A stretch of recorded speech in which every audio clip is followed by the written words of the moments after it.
Before I go any further, I want to quickly take the time to point out how Emily talked about her relationship with Anthony on her YouTube channel prior to making this video. In her My Ex-Girlfriend Destroyed My Art video, Emily states that she has only had 2 bad relationships in her entire life, that being with a mutual friend named Sean, who she stated cheated on her, and the 13-year-old she dated when she was 17. She goes on to say this about all of her other relationships. Now, I don't know if you guys are getting sick of me talking about my exes. I've done a few videos about my love life in general, but now that I kind of think back at it, most of my exes were awesome and cool, and I'm still friends with them, or at the very least, cordial. Now, only 2 of my exes are just completely unbearable. I have no desire to ever get in contact with them ever again, and I have had about 7 relationships of substance in my entire life. The first ex that was just a piece of shit was the one that cheated on me, and his name, we call him Sam. So I'm gonna go ahead and put an annotation for that video right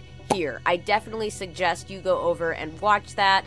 It was quite an experience. That's all I can say. The other ex is who this story is about. Penny was a beautiful, charming young girl. We got along incredibly well. She was exactly my type, both physically and mentally, or so I thought. And the only possible foreseeable downfall to our relationship at that time was that she was a little bit immature, and she was a little bit immature because she was 4 years.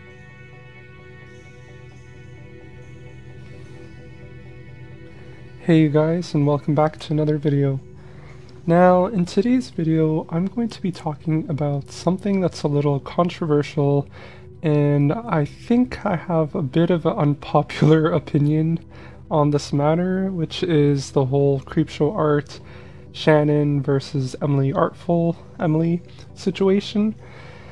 Now, a couple of months ago, I actually made a video about this, sort of defending Shannon, but not really defending her, more so just defending the fact that she's a human being, and that what she did was horrible, of course, but that there might be more to it than what we think there is.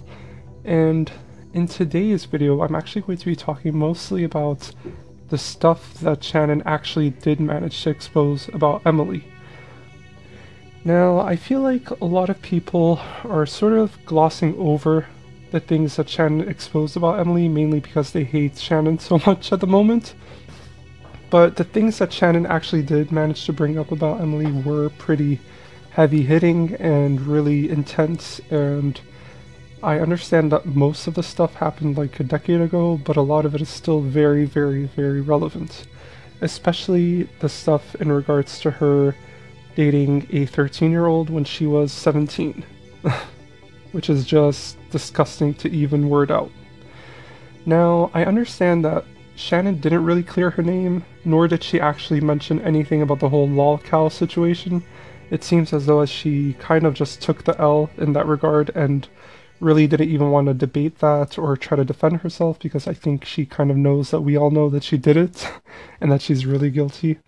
But she did try to bring up as much dirt as she could about Emily, which also kind of did confirm that Shannon has been stalking Emily for years now. But by doing that, she also managed to bring out some pretty valid points against Emily and some things that do sort of paint her off to be this horrible person. And I'm not talking about that whole stuff about when she was like 13 or 12 and she was like infatuated by her professor and she was like begging him to be with her and all this stuff, because when you're 12 or 13-year-old and you're going through all this weird hormonal changes and stuff, I know that a lot of people do some weird stuff during that time. I mean, I know some of my friends used to sketch our teachers, or they would like write poetry about them and stuff, which I never could relate to because it's some creepy ass behavior, but I do know that for a lot of people it's kind of normal. And all those other tweets and all that stuff, I kind of don't really care about that. What I actually care about is the whole 17-year-old Emily Artful dating a 13-year-old kid and being okay with that and sort of parading it everywhere and not really mentioning it in such a weird way, because to her it seemed normal. Which I think for everyone, I think we can all notice that a 13-year-old and a 17-year-old don't have much in common, And sure, it's only a 4-year age gap, but when you're in your teens, 4 years is massive. I mean, when you're like 13, you're just starting to go through puberty. If you're a guy, you usually just start to get facial hair at 13. And if you're a girl, maybe you're just starting your menstrual cycle. I don't know. It's probably something like around that period, like 11 to 14, I think. But at that time, Emily was actually dating a 13-year-old when she was 17. And 17-year-olds are usually already looking to move out. You know, like you could start renting outside when you're 16 years old, at least here you can. And you already start to apply for different colleges, you start to have existential crises, you're starting to think about what you want to do with your life, you start rebelling more, you want to kind of emancipate yourself from your parents, you take on jobs, all these things that a 13-year-old cannot relate to. And so the mind of a 13-year-old versus the mind of a 17-year-old are two totally different things. And the fact that Emily kind of just casually mentions that she dated a 13-year-old when she was 17 is really alarming to me. Now, I understand that Emily is in this whole weird, like, alt-left community on YouTube, or at least she was. I don't know if she's really active anymore. But a lot of her stories were really weird. And there were definitely some loopholes, okay? Whether we like to admit it or not, there definitely were some. And do I agree with the fact that Shannon brought those up? I kind of don't, because they were clearly put there just so she could try to equate how terrible of a human being she is to Emily, and that kind of just didn't work, because most people don't really give a shit right now, okay? They're all focusing on Shannon's wrongs and all the bad things she did, which is valid, but they're kind of not paying attention to the stuff that Emily did because it was so long ago, most of it at least.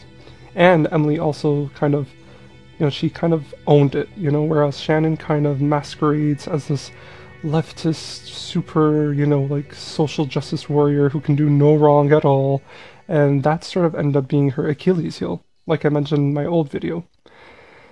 But the fact that people are kind of glossing over the fact that Emily was 17 and she was dating a 13-year-old, that does not sit right with me. I think that as human beings and as adults, we can kind of hold accountable many people at the same time, and it doesn't have to be just like this hate train against one person. I think we can actually cancel and block many people at once. I'm pretty sure we don't have like the brain span of like an ant. I think that as humans, as mammals, we could do two things at the same time. It's very possible. So holding accountable Emily for that is something that I hope to see after this whole wave of hate against Shannon subsides a little bit. Because that's what usually happens. People usually just fixate on one YouTuber, whether it was like James Charles or Jeffree Star or Shane Dawson or whatever, and then we forget all the other people around them that did horrible things as well, just because we're fixating on one person at a time. And I think that we can actually do way more than that, and I think that we can actually hold accountable many people at the same time, and I'm hoping that that's what's going to happen with the whole Emily Artful situation in a couple of months, when people are sort of getting bored with just knocking on Shannon and canceling her and stuff. I think that some people are going to start posting videos where they're like, you know what?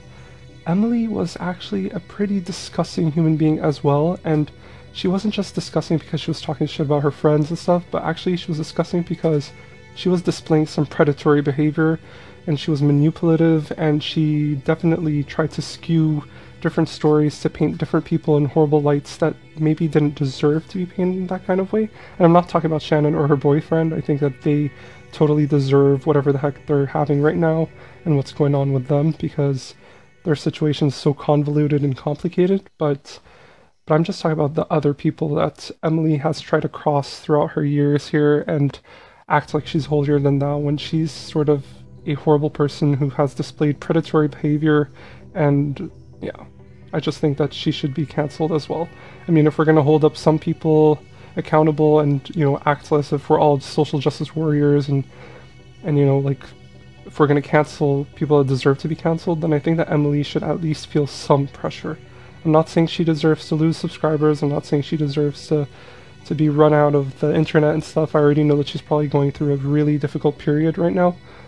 But I think that we can totally hold her accountable and maybe pressure her a little bit so she could talk about that situation more in depth and so that hopefully we can hear her side of the story more in detail, so we could get a better picture of that whole situation. Because right now, just hearing those clips of her saying that she dated a 13-year-old and just being so nonchalant about it, it doesn't sit right with me. But yeah, let me know what you guys think, and leave a comment, let me know, subscribe if you want to, or like the video or unlike the video, and yeah, peace out.